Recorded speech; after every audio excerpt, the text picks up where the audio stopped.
저는 지난주에는 그 로잔 선교 대회죠. 로잔 대회에서 이제 본 대회장에는 이제 전 세계에서 온 5천 명 정도의 참가자들이 집회를 갖고, 그다음에 그 안에서 한 1,000명, 2천 명 정도의 자원봉사자들이 함께 움직이고요.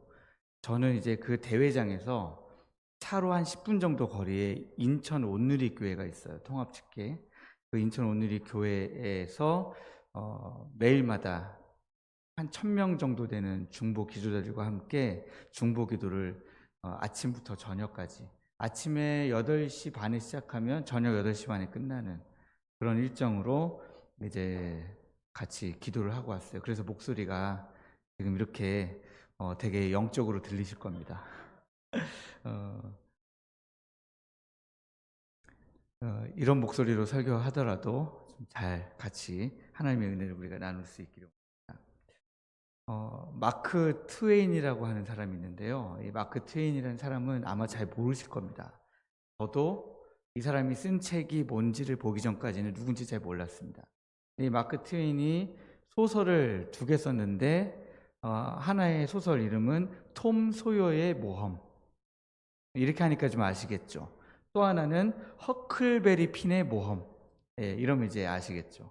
이 2책을 쓴 작가 이름이 마크 트웨인이라는 사람입니다. 그런데 이 마크 트웨인이 여행을 좋아했나 봐요. 그래서 여행에 대해서 이런 말을 남겼습니다. 여행은 새로운 시각을 제공하고 세상을 이해하는 데 도움을 준다. 저는 그냥 자다가 일어나서 여행을 별로 좋아하지 않아도 할 수 있는 말 같은데, 마크 트웨인 같은 사람이 한 말이니까 사람들이 아마 명언으로 기록해서 남겨놓은 것 같습니다. 어쨌든 여행이라고 하는 것은 우리에게 새로운 시각도 제공하고 또 세상을 이해하는 하나의 새로운 시각적 틀을 우리에게 제공하기도 합니다.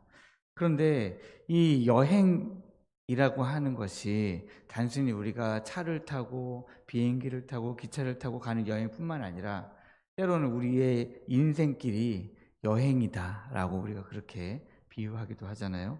그래서 우리의 인생도 여행과 같아서 삶의 다양한 경험들은 이런 인생 여정, 인생이라고 하는 여행을 통해서 새로운 시각을 제공받기도 하고 새로운 경험의 틀도 생기기도 합니다.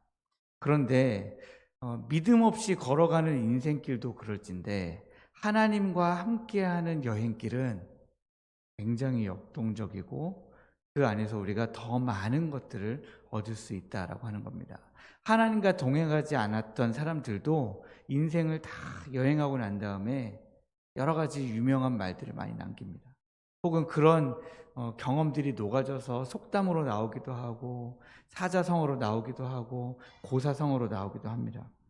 그런데 우리는 하나님과 함께 그 믿음으로 인생 여행길을 걸어가니 그 하나님으로부터 제공되는 그 인생 여행길에 얼마나 다양한 경험들과 시각적 넓이가 생기겠습니까? 저 자신을 좀 돌아봐도 그런 것 같아요. 저는 원래 자라면서부터 청소년들을 대상으로 한 사역을 하는 목사가 되고 싶었어요. 그때는 너무 순수했기 때문에, 지금도 저는 순수하다고 자부하지만 그때 너무 순수했기 때문에 담임 목사라는 것에 대한 개념이 제 머리에 없었습니다. 우리 교회에 담임 목사님이 있었지만 담임 목사, 의인 목사 이런 개념이 저는 없었고, 나는 다른 건 모르겠고 청소년들을 대상으로 사역하는 목사가 돼야 되겠다, 이렇게 생각했습니다. 그래서 대학교에서 전공도 기독교 교육을 전공했어요. 그리고 계속해서 그렇게 살았는데, 어느 날 제 인생 여행길에 하나님이 브레이크를 하나씩 거시기 시작하는 거예요. 그게 제가 대학교에서 신학 대학원을 넘어갈 때 한번 브레이크를 거시고, 그러시더니 저를 이제 아프리카 우간다로 데리고 가시더라고요.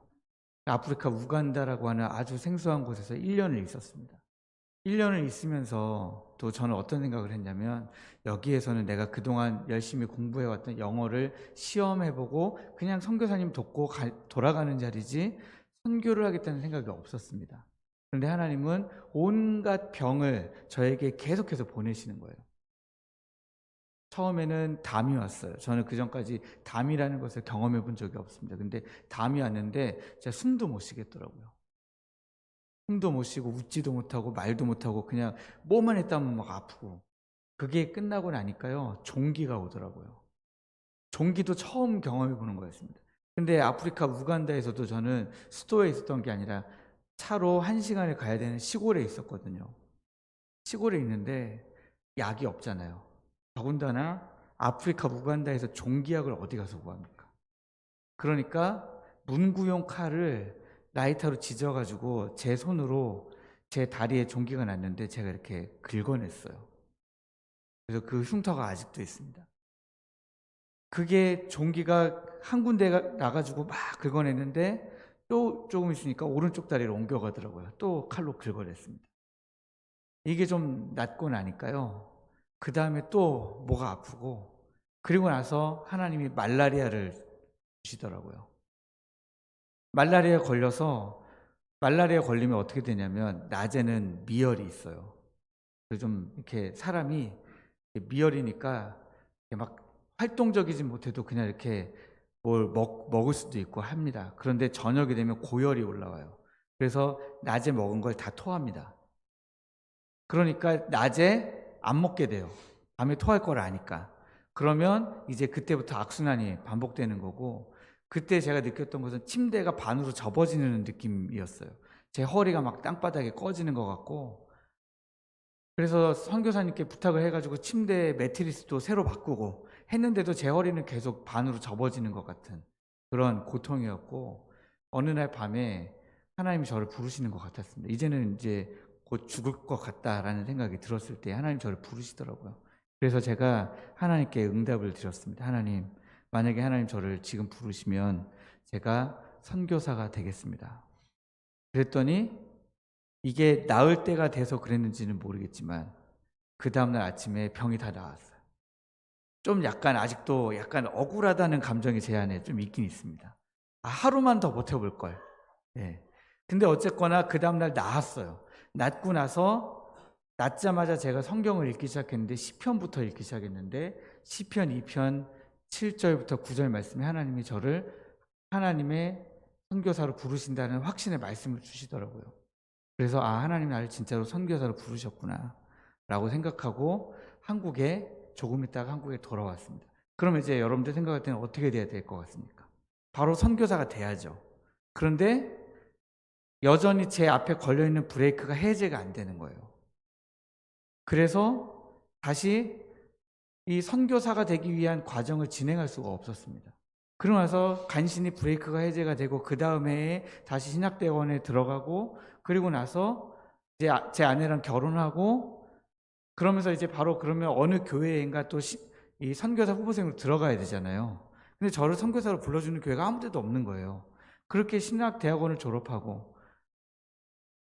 전임 교역자가 되고 목사가 되고, 그러면 여러분들은 이쯤 되면 5년, 6년 세월이 흘렀으면 하나님이 저를 다시 이제는 선교사로 부르셔야 되잖아요. 예전에 선교사로 부르신 약속의 말씀이 있으니까. 근데 하나님이 대답이 없으세요.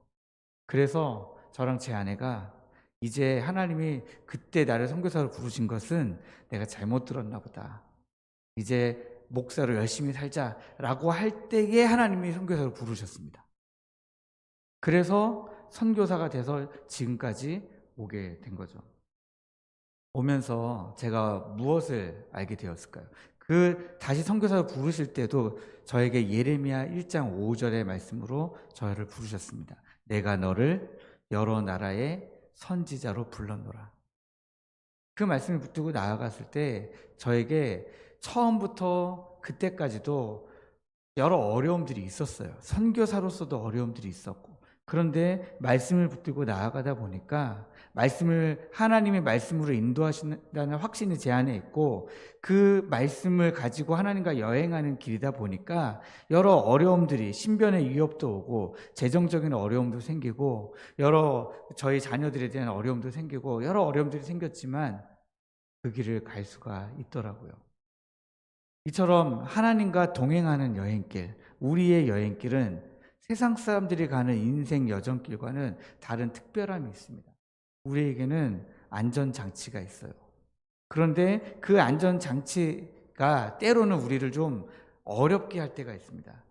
진짜 이게 나를 위한 안전장치인가? 이 말씀이 진짜 나를 위한 말씀인가? 그 부분에 대해서 확신하지 못할 때 어려움이 좀 생기는 것 같습니다. 아브라함은 어땠을까요? 아브라함은 제가 오늘 여러분들과 함께 말씀을 나누지는 않았지만 12장 1절부터 하나님이 말씀하십니다. 아브라함에게 나타나서 너는 너의 고향과 친척과 아버지의 집을 떠나 내가 네게 보여줄 땅으로 가라 명령하십니다. 근데 이 떠나라는 명령이 아브라함에게 쉬운 명령이 아니었습니다. 왜냐하면 너의 고향과 친척과 아버지의 집을 떠나는 순간 이 신체적 위험에 그대로 노출되는 것이기 때문에 그렇습니다. 고향, 친척이 몰려있는 그 아버지의 집들, 그 집은 단순히 그냥 떠나도 되는, 오늘날에 제가 포항에 살다가 서울에 가서 살다가 다시 또 직장을 따라서 혹은 뭘 따라서 다시 또 어느 지역에 가서 살고 이런 개념이 아니라는 겁니다. 이 당시에는 나라라는 개념이 없었고 군대라는 개념이 없었기 때문에 그냥 어떤 이 살고 있는 집들을 공격해서 죽이고 뺏고 끌고 가고 그럴 수 있는 시대이기 때문에 몰려 사는 내 가족이 곧 군대였던 시절입니다. 내 친척들이 나와 함께 서로를 보호하고 이루는 군대였어요. 그런데 그 안전한 울타리를 지금 떠나라는 거예요. 왜 떠나라고 하시냐? 그 울타리보다 더 든든한 하나님이라고 하는 울타리가 너와 함께 할 거야 라는 말씀이었습니다. 그래서 2절, 3절에 보시면 내가 너로 큰 민족을 이루고 내가 너에게 복을 주어 내 이름을 창대하게 하리니 너는 복이 될지라. 너를 축복하는 자에게는 내가 복을 내리고 너를 저주하는 자에게는 내가 저주하리니 너는 복의 근원이 될 것이다 라고 하는 말씀이었습니다. 하나님의 약속의 말씀이 주어졌을 때 저는 4절에 아브라함의 이 행동이 너무 좋더라고요. 이에 아브라함이 여호와의 말씀을 따라갔고, 아브라함은 다른 것을 따라간 것이 아니라 여호와의 말씀을 따라갔습니다. 여호와의 말씀을 따라가는 아브라함, 얼마나 든든하겠습니까? 하나님이 명령도 주셨고 엄청나게 대단한 약속도 주셨어요. 그리고 그 말씀을 따라서 이제 담대하게 있던 곳을 박차서 하나님의 말씀을 따라서 갑니다. 여러분, 이 아브라함의 여정에는 하나님이 가라고 하시는 땅까지 가야 되는 이 아브라함에게는 이제 어려운 일이 생기면 됩니까? 안 됩니까? 이 아브라함에게 위기가 닥치면 되겠습니까? 안 되겠습니까? 안 되죠. 아브라함은 그냥 하나님의 말씀대로 이제 떠났으니까, 이 약속, 이 명령에 순종했으니까 하나님이 이루어 주실 2절, 3절의 약속을 붙들고 그 약속이 그냥 이루어지기를 기다리면 되는 거예요. 그러면 그 약속이 이루어질 때에 그냥 어떻게 이루실지를 모르지만 그러나 큰 민족을 이루게 하실 것이고 복을 주실 것이고 나를 축복하는 자를 축복하시고 나를 저주하는 자를 저주하신다고 했으니까 신변의 위협도 없을 것이고 나에게는 아무런 위협도 없어야 되는 거예요. 그런데 아브라함이 첫 번째 도전에 부딪힙니다. 저의 말씀을 따라 마침내 가나안 땅에 도착을 하죠. 5절 말씀에 마지막에 보면 이렇게 되어 있습니다. 마침내 가나안 땅에 들어갔더라. 제가 이 마침내라는 단어 좋아한다고 말씀드린 적이 있는 것 같습니다. 마침내 가나안 땅에 들어갔어요. 마침내 약속의 땅에 도착한 아브라함의 심정은 여러분 어땠을 것 같습니까? 한번 짐작해 보신다면 하나님이 떠나라고 하신 명령과 떠나면 내가 너에게 이런 복을 주게 하신 약속의 말씀을 붙들고 가나안에서 모은 모든 소유와 얻은 사람들을 다 이끌고 떠나서 마침내 약속의 땅 가나안에 들어갔습니다. 아브라함 기뻤을까요? 너무 좋았을까요? 그런데 성경 말씀에 이상한 구절이 있어요. 6절 말씀해 보시면 아브라함이 그 땅을 지나 세겜 땅 모래 상수리 나무에 이르니 여기까지는 좋아요. 여기까지는 좋습니다. 아브라함이 가나안 땅에 도착해가지고 그 도착하자마자 가나안 땅의 끄트머리에 사는 거 아니잖아요. 일단 하나님이 주신 약속의 땅이 어떤지 봐야 될 거잖아요. 그래서 계속해서 지금 지나가면서 하나님이 주신 약속의 땅을 보고 있는 중입니다. 정탐하고 있는 중이에요. 그러다가 어디까지 갔냐? 세겜 땅 모래 상수리 나무 아래까지 간 겁니다. 그런데 그 다음 말씀이 중요합니다. 그때에 가나안 사람이 그 땅에 거주하였더라. 여러분, 이 말씀 되게 이상하지 않습니까? 지금 아브라함이 도착한 땅이 어디예요? 가나안 땅. 가나안 땅에 누가 살고 있을까요? 가나안 사람. 이처럼 당연한 것을 지금 그때의 가나안 사람이 그 땅에 거주하였더라. 제가 포항에 2020년도 6월 달에 내려와서 저 포항 북구 양덕동에 집을 구했어요. 저는 이제 선교지로 돌아가야 되고 제 아내와 저희 아이들이 집을 구해서 살 수 있도록 집을 구했습니다. 그때 제가 놀라운 사실을 발견했습니다. 포항에 포항 사람이 살고 있더라고요. 양덕동에 양덕동 주민이 살고 있는 걸 제가 봤어요. 놀랍지 않습니까? 아브라함이 지금 가나안 땅에 도착했는데 아브라함이 놀라운 걸 발견했습니다. 그 땅에 가나안 사람이 살고 있었어요. 너무너무 당연한 얘기잖아요. 이 놀라운 얘기가 아니에요. 가나안 땅에는 당연히 가나안 사람이 살고 있었습니다. 그런데 그 사실을 지금 여기에 기록해 놓은 이유가 뭘까요? 가나안 사람이 너무 대단해 보였던 거예요. 가나안 사람이 나보다 너무 강해 보였던 겁니다. 제가 이번에 그 중보 기도 회를 일주일 동안 같이 진행하면서 저는 이제 기도 인도도 하고 또 어떤 일을 맡았냐면 식당 봉사도 맡았어요. 그래서 제가 식당에 1000명이 식사를 하는 거예요. 그러니 이 배식을 어떻게 할 건지, 줄을 어떻게 세울 건지, 부족하면 어떻게 할 건지, 자원봉사자들을 어떻게 배치할 것인지 다 제가 할 일이었습니다. 근데 저는 놀랍게도 주일날 오후에 로잔대회 본회장에 도착할 때까지도 제가 이런 일을 맡을 줄을 몰랐습니다. 그 주일날 밤에 저는 이 설명을 들었어요. 당신은 내일부터 기도회 인도도 해야 되고 식당 봉사도 맡아야 됩니다. 점심 저녁. 근데 저는 그 사실을 주일 저녁에 알았습니다. 그런데요, 기도 인도를 하다 보니까 놀라운 사람들을 많이 봤습니다. 영적으로 대단하신 분들이 진짜 많더라고요. 온누리교회 찬양팀, 서빙고 온누리교회 찬양팀, 인천 온누리교회 찬양팀, 또 어디 찬양팀 막 하는데 다 목사님들이고, 원래 온누리교회 찬양팀 유명하잖아요. 그 대단한 찬양팀들이 막 분위기를 막 20-30분 동안 막 띄워놓고 제가 그 다음에 올라가는 거예요.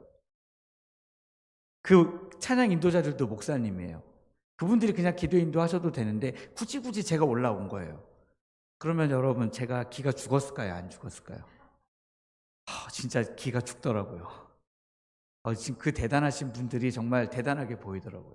그리고 한 번은 제 앞에 오전에 이재훈 목사님이 오셔서 기도를 인도하셨어요. 설교하시고 기도 인도하셨어요. 그러면서 제가 오후에 기도 인도를 하는데 제 앞에 인천 온누리교회 담당 목사님이 올라와서 설교하고 기도 인도하고 불을 막 붙여놓고, 근데 인천 온누리교회 목사님은 설교를 하시는데 시작하자마자 목소리가 하늘 높은 줄 모르고 올라가셔서 40분 동안 설교하고 기도 인도할 때까지 목소리가 떨어지질 않더라고요. 저처럼 지금 이렇게 차분하게 하는 게 아니라 그 땅에 가나안 사람이 살고 있습니다 하고 시작해가지고 40분 동안 그 뒤에 그분이 으아 하고 막 기도 인도를 끝나고 났는데 아직 사람들이 막 기도하고 있는데 제가 올라와가지고 그걸 이어서 기도해야 되는 거예요. 제가 기가 죽었을까요? 안 죽었을까요? 그 목사님 교회에 성도가 5,000명이에요.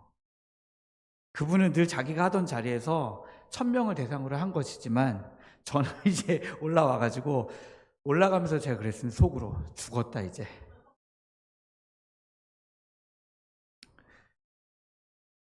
지금 아브라함이 가나안 사람을 본 게 지금 그런 심정인 거예요. 가나안 사람이 너무너무 대단해 보인 겁니다. 내가 여기서 살 수 있을까? 약속의 땅인데 내가 여기에서 살아낼 수 있을까? 내가 여기에서 저 사람들과 경쟁해서 이겨낼 수 있을까? 이런 생각을 한 겁니다. 그러면 이 구절만 보고 그걸 어떻게 아느냐? 그 다음 말씀을 보면 아는 겁니다. 7절 말씀을 보니까 하나님이 지금 말씀하시는 거예요. 여호와께서 아브라함에게 나타나 이르시되 내가 이 땅을 너의 자손에게 주리라 하신지라. 하나님이 아브라함이 지금 당황스럽고 약속의 땅에 들어왔는데 가나안 사람을 보면서 두려운 마음이 들고 기쁨보다는 내가 여기서 살아갈 수 있을까 걱정이 되고 염려가 되고 할 때에 지금 하나님이 아브라함에게 다시 한번 나타나셔서 전에 떠날 때에 주셨던 약속의 말씀을 다시 한번 상기시켜 주시는 거예요. 두려워하지 말아라. 내가 너와 함께 할 거야. 괜찮아, 괜찮아. 저 가나안 땅에 살고 있는 가나안 사람이 대단해 보이지? 괜찮아. 내가 너와 함께 할 거야. 내가 이 땅을 너의 자손들에게 내가 줄 거야. 지금 그렇게 하나님이 아브라함을 다독거리고 계시는 겁니다. 여러분, 우리도 아브라함처럼 말씀을 잘 따라가다가도 인생의 한계에 부딪혀서 두려울 때가 있습니다. 그때 우리는 어떻게 하면 좋을까요? 여러분, 어떻게 하시겠습니까?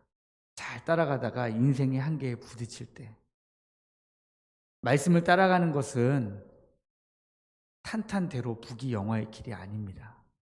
말씀을 따라가는 길은 때로는 가나안 사람이 우리를 가로막고 있고 내 힘과 내 지혜와 내 능력의 한계를 부딪히기도 하는 그런 인생 여정길입니다. 그러나 그 부딪힐 때에 누가 개입하시냐면 바로 하나님이 개입하시는 거예요.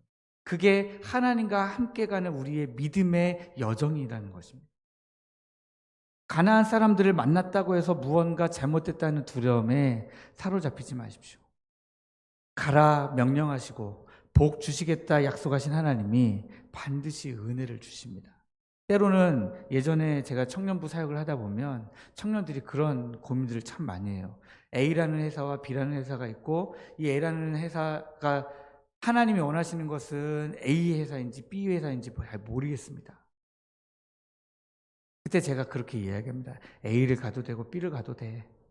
그러나 중요한 것은 하나님이 함께 하신다는 사실을 기억해라.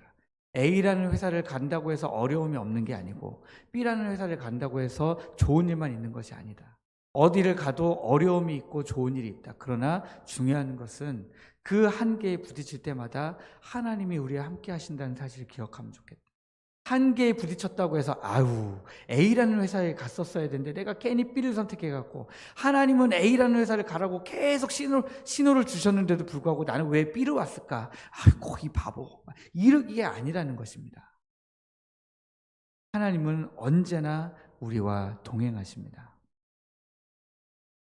하나님이 아브라함을 진정시키셨습니다. 7절에 여호와께서 아브라함에게 나타나 이르시되 내가 이 땅을 너의 자손에게 주리라 하신지라.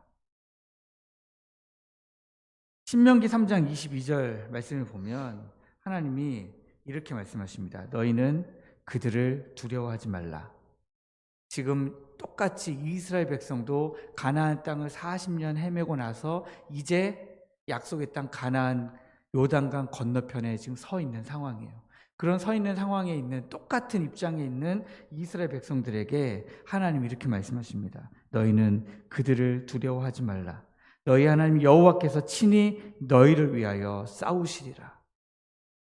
하나님이 우리를 위하여 친히 싸우십니다. 그러니까 우리가 두려워할 필요가 없는 겁니다. 하나님이 재차 약속의 말씀을 확인시켜 주신 다음에 아브라함은 그제서야 가나안 사람들을 향해 했던 시선을 들어서 하나님을 바라보기 시작합니다. 그 전까지 아브라함은 세겜 땅 이 상수리 나무에 이르기까지 계속해서 가나안 사람만 봤어요. 와, 대단한데? 와, 너무 키가 큰데? 저처럼 키가 작았나 보죠, 아브라함이? 너무 키가 큰데? 너무 이 덩치가 너무 좋은데? 저 사람들이 쓰고 있는 지금 아브라함은 가축을 치는 문화잖아요. 양떼를 치고 소를 치고 이런 문화니까 막대기 하나면 되거든요. 그런데 가나안 사람들은 지금 무슨 문화예요? 농경 문화예요. 농경 문화다 보니까 땅을 가르려면 철기 문화란 말입니다. 철기 문화를 가진 가나안 사람들이 살고 있는데 지금 그들이 가지고 있는 무기, 낫 같은 것들 이런 거 대단해 보일 거 아닙니까? 그런데 지금 아브라함은 대장장이 역할을 해본 적이 없는, 소모는 양모는 막대기 하나만 들고 톡톡 치면서 다녔던 사람인데 지금 막 그런 갱이라든지 이런 걸 메고 막 가는 기골이 장대한 사람들을 봤으니 얼마나 겁이 났겠어요. 그 사람들만을 지금 보고 있는 겁니다. 그런데 아브라함이 하나님의 약속을 재차 들은 다음에 그 사람들에게서부터 시선을 들어서 하나님을 보게 된 겁니다. 야곱을 한번 우리가 살펴봤으면 좋겠어요. 에서를 통해 야곱이 하란으로 도망가고 있었습니다. 해는 졌어요. 아무것도 없는 광야에서 홀로 된 느낌 가운데 이제 돌을 베고 자리에 눕습니다. 형에게서 장자권을 뺏었어요. 형이 받아야 될 축복을 가로챘어요. 축복을 다 받았습니다. 아버지 이삭으로부터 축복을 다 받았습니다. 그러면 이제 탄탄대로여야 되는데 아무런 어려움도 없어야 되는데 지금 자기의 신세는 뭡니까? 형 에서를 피해서 도망가는데 아무것도 없는 광야길에서 해는 졌고 뭐 몸을 누일 만한 데도 없고 베개는 뭐 당연히 없죠. 그러니까 돌을 베개 삼아 지금 누웠습니다. 야곱의 마음은 어떻을 것 같습니까? 얼마나 힘들었을까요? 그런데 미래에 대한 두려움과 불안은 더 큰 문제였죠. 내가 여기서 지금 이렇게 도망가는 이 신세에 지금 내 미래는 있는가? 내 앞길은 있는가? 어려운 거죠. 그때 하나님이 나타나셔서 말씀하십니다. 창세기 28장 15절. 내가 너와 함께 있어 너가 어디로 가든지 너를 지키며 너를 이끌어 이 땅으로 돌아오게 할지라. 내가 너에게 허락한 것을 다 이루기까지 너를 떠나지 아니하리라. 야곱이 잠이 깨어 하나님의 은혜를 깨닫고 가장 먼저 뭘 했을까요? 베개로 삼았던 돌을 가져다가 기둥을 삼고 기름을 부으며 하나님께 예배드렸습니다. 두려움이 소망으로 변하면 예배를 드리게 되어 있는 거예요. 하나님을 찬양하게 되어 있습니다. 이것이 바로 하나님의 은혜입니다. 여러분들이 인생길을 걷다가 어려움을 당했는데 그 어려움 가운데서 하나님의 은혜를 깨달으면 예배당에 와서 예배를 드리고 싶어 하게 되어 있습니다.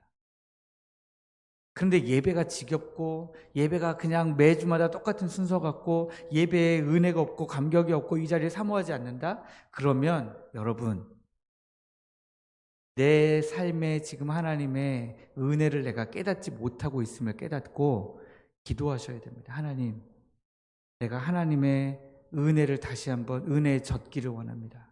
하나님, 내 삶에 지금 은혜를 부어 주옵소서 하고 하나님 앞에 기도하셔야 됩니다. 그러면 하나님이 다시 은혜 주시면 여러분 이 예배의 자리를 사모하게 되어 있습니다. 아브라함도 마찬가지입니다. 하나님이 지금 7절에서 나타나셔서 다시 말씀하시자 아브라함도 후반절에 보니까 자기에게 나타나신 여호와께 그가 그곳에서 제단을 쌓았다 이렇게 기록하고 있습니다. 하나님의 약속의 말씀을 들은 사람들, 하나님의 은혜를 입은 사람들은 하나님 앞에 제단을 쌓게 되어 있는 겁니다. 그래서 우리가 우리의 삶 가운데 하나님의 일하심, 우리와 함께 하신 하나님께 소망을 두고 이 하나님께 소망을 둔다는 것은 그런 것입니다. 하나님, 제가 저를 보니까 아무런 소망이 없습니다. 하나님, 저는 아무것도 못할 것 같습니다. 가나안 사람들을 보니까 하나님, 저는 이 땅에서 살아갈 자신이 없습니다. 하나님, 해는 졌고 지금 저는 이 광야 가운데서 돌베개 하나 베고 자는데 미래에 대한 아무런 보장이 없는 걸 보니 하나님, 저 너무너무 힘듭니다. 그런 두려움과 걱정 가운데서 잠을 잘 때에, 그런 가운데서 그 땅을 추적추적 헤매고 있을 때에 하나님이 나타나셔서 은혜를 베푸시면 제일 먼저 예배의 제단을 쌓게 된다는 것입니다. 그 하나님 앞에, 하나님, 내 미래는 아무것도 없지만 하나님, 이 땅 가운데서 내가 살아갈 힘이 없는 것처럼 보이는데 하나님이 나에게 주신 그 약속 때문에 내가 살아갈 수 있을 것 같아요. 하나님, 내가 이겨낼 수 있을 것 같아요. 그게 하나님께 소망을 둔다는 것입니다. 여러분, 인생에 이제 돈 걱정 없고 자녀 걱정 없고 아무런 걱정이 없으면 우리가 하나님께 소망을 둘 수 있을까요? 소망을 안 둘 겁니다. 하나님이 원하시는 것은 우리의 연약함을 알고 하나님께 소망을 두는 겁니다. 그래서 저는 여러분들의 지금 하나님께 소망을 두시는 이 기간이 굉장히 길잖아요. 길었잖아요. 올해 내내. 하나님께 소망을 두고 지금 기도하고 계시기 때문에 하나님이 이 소망을 이제 기쁨으로 바꾸실 날이 곧 올 거라고 생각합니다. 여러분들 안에 이 믿음이 가득하시기를 주님의 이름으로 축복합니다. 그런데 여러분, 이쯤 되면 이제 아브라함 앞에 어려움이 없어야 되잖아요. 하나님의 말씀을 따라서 가나안 땅에 왔는데 가나안 땅에 도착해서 보니까 어이쿠, 가나안 사람 있네요. 저 사람은 철기 문화예요. 저 사람들은 키도 커요. 내가 여기서 싸우고 이겨낼 수 있을까? 그런데 하나님이 나타나셔서 말씀을 주셨습니다. 그래서 이제 다시 새 힘을 얻었어요. 예배를 드렸어요. 그러면 여러분, 아브라함은 이제 다시금 탄탄대로를 가야 되는데 그렇지가 않다라는 거예요.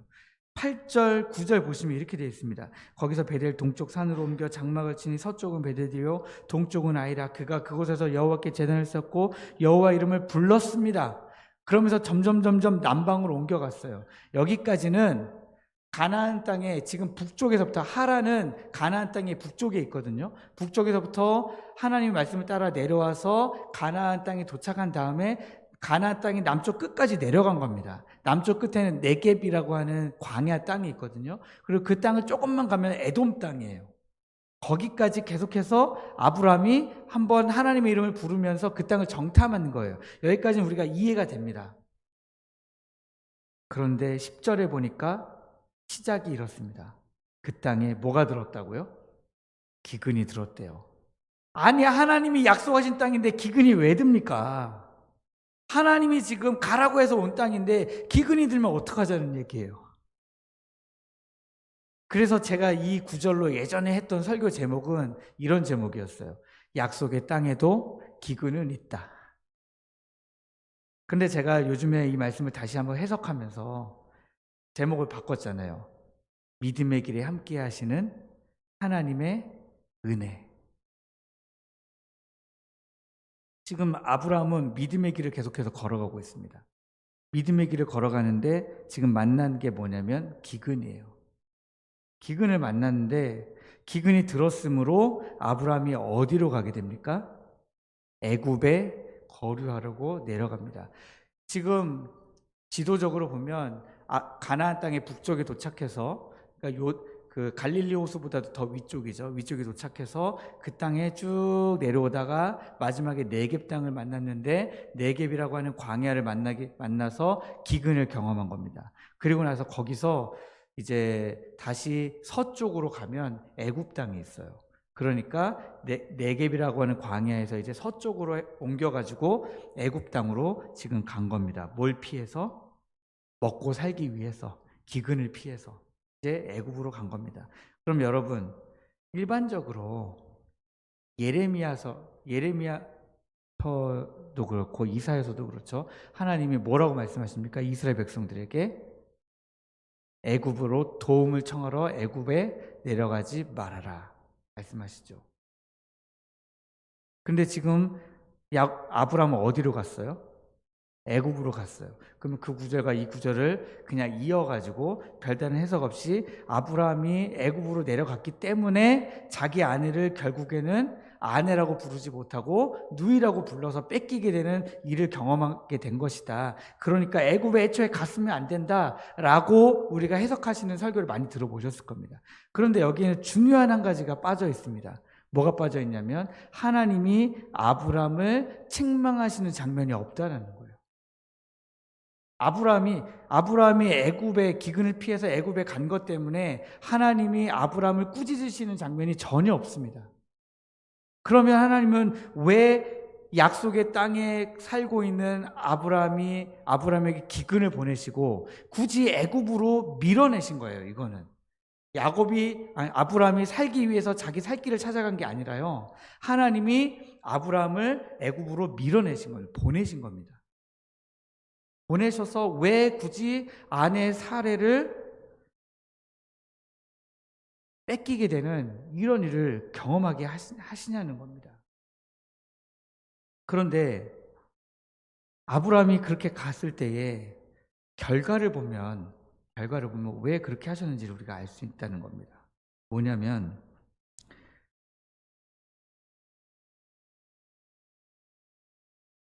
아브라함이 기근을 피해 애굽에서 아내를 누이라는 실수를 범했는데 이 일로 말미암아서 아브라함은 하나님이 어떤 분이신지를 경험하게 됩니다.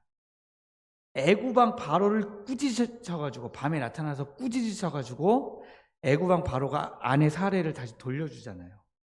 이 일을 통해서 아브라함은 나를 이 땅으로 이끄신 하나님이 애굽 왕 바로보다도 높으신 하나님이시구나. 애굽에 얼마나 많은 신들이 있는데 그 신들보다 높으신 하나님이 바로 나의 하나님이시구나. 나에게 지금 약속을 주시고 나에게 명령하시고 약속을 주시고 그 약속을 재차 확인시켜 주셨던 그 하나님이 얼마나 대단하신 하나님이신지, 얼마나 능력의 하나님이신지를 깨닫게 하셨다는 거예요. 그래서 아브라함이 뭐랍니까? 다시 네겝을 지나서 애굽에서 네겝을 지나서 다시 베델에 이르고 하는 그 과정에서 제일 먼저 뭘 합니까? 13장 4절에 보니까 그가 처음으로 제단을 쌓은 곳이라 거기서 여호와의 이름을 불렀더라. 다시 여호와의 이름을 부르며 다시 예배자로 서게 된다는 거예요. 이때의 아브라함은 단순한 예배자가 아니라 하나님의 전능하신 능력을 경험한 예배자인 것입니다. 더 성숙해지고 더 하나님에 대한 확실한 믿음을 가진 그런 예배자로 서게 됐다라는 것입니다. 두 번째는 이거예요. 이 과정을 통해서 하나님이 아브라함을 거부가 되게 하십니다. 이 과정을 통해서 가축과 은과 금이 풍부한 거부가 되어서 다시 약속의 땅 가나안으로 돌아오게 하십니다.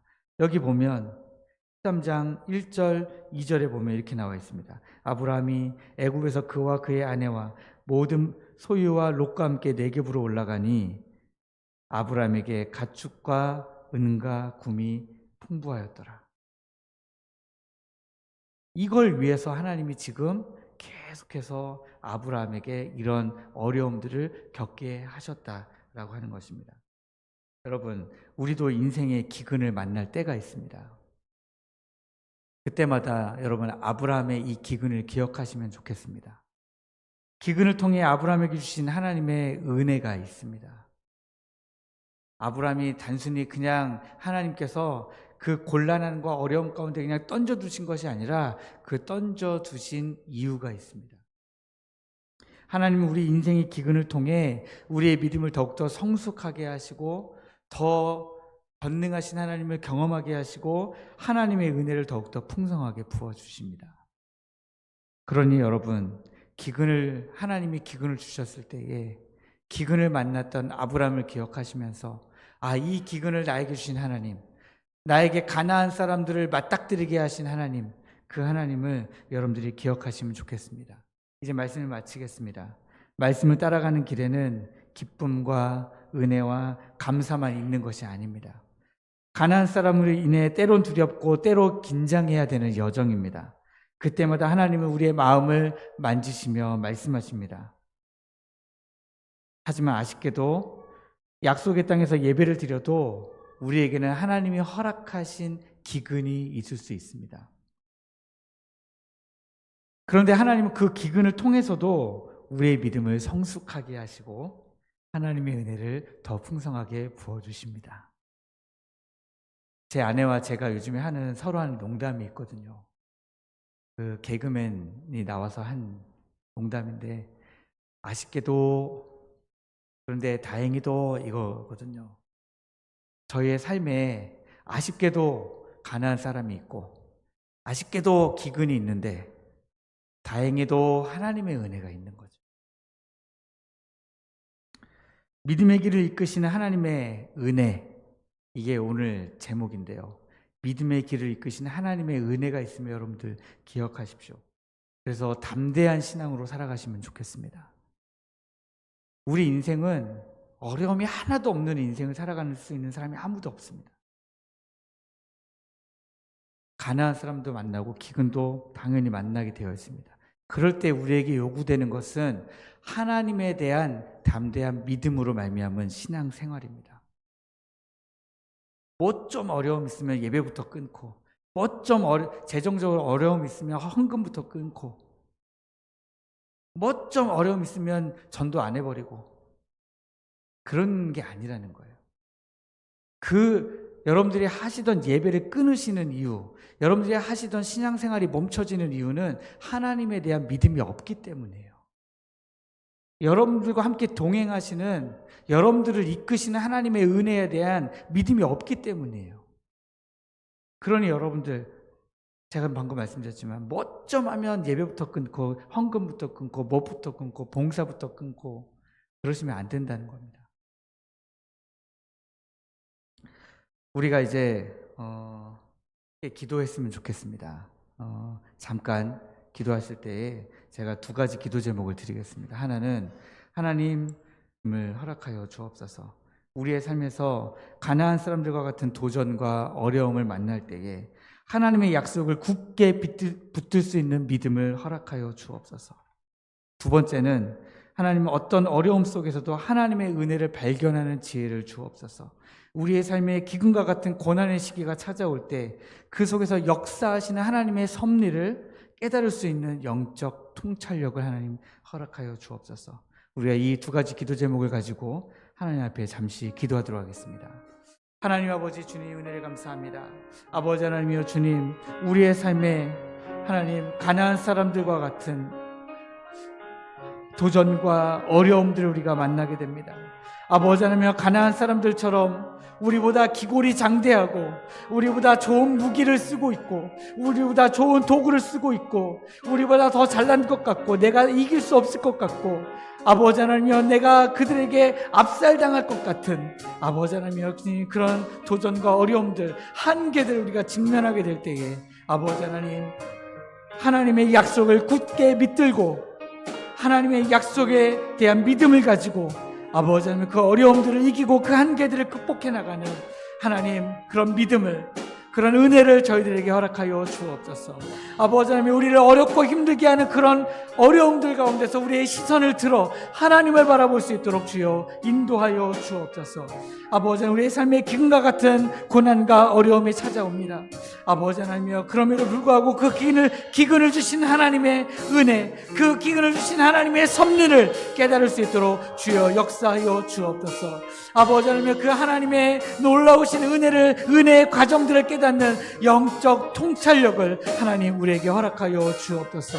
아버지 하나님, 우리가 절대로 우리의 믿음의 길에서 아버지 하나님, 하나님께 소망을 두기를 포기하지 아니하고 하나님께 예배드리기를 포기하지 아니하고 하나님의 은혜에서 우리가 떠나지 아니하고 오직 하나님만 바라보고 하나님께 은혜를 두고 살아가는 아버지 하나님 저희들 되도록 인도하여 주옵소서. 주님 감사합니다. 주님.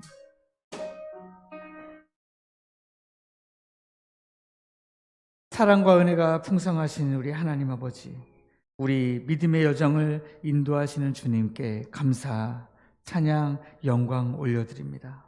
어려움 앞에서도 흔들리지 않는 믿음을 허락하여 주시고 주님의 약속을 굳게 붙들 수 있는 은혜를 베풀어 주옵소서. 우리의 소망을 우리 하나님께 두고 우리의 믿음의 눈을 들어 하나님을 바라보게 하시고 가나안 사람들을 보지 않게 하시고 기근을 넘어 하나님의 섭리를 바라볼 수 있는 영적 통찰력을 하나님 허락하여 주옵소서. 택전교회가 아버지 앞에 소망을 두고 아버지 하나님 어려운 시련과 또 힘든 길들을 넘어서 지금 믿음으로 이 길을 걸어가고 있습니다. 아버지 하나님, 주께서 들으시고 응답하여 주옵소서. 하나님, 전능하신 하나님을 종래에는 경험하며 함께 고백하며 택전교회가 더욱더 단단해질 수 있도록 주께서 역사하여 주옵소서. 감사하며 예수님의 이름으로 기도하옵나이다. 아멘.